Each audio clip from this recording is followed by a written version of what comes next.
అందరికీ శుభోదయం. నేను బిఎల్ఏకే కేబీ పాఠశాలలో 8వ తరగతి చదువుతున్న విద్యార్థిని. ఈరోజు నేను మూగజీవుల పట్ల ఎందుకు దయ కలిగి ఉండాలనే అంశం మీద చెప్పబోతున్నాను. ప్రపంచంలో ప్రతి ప్రాణికి సమాన ప్రాధాన్యత కలిగి ఉంటాయి. మూగజీవులు మనలాగా నోరు విప్పి ఆకలి దప్పిక బాధ చెప్పలేవు, కానీ మనలాగే ఆకలి మొదలైన బాధలు ఉంటాయి. పైగా అవి మనకు సేవ చేస్తూ మనకు సహాయపడ్డాయి.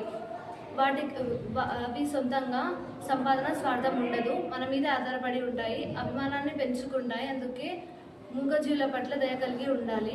సరదా కోసం వాటిని రాళ్లతో కొట్టడం, టపాసులు కాల్చి విసిరేయడం వంటివి చేయకూడదు.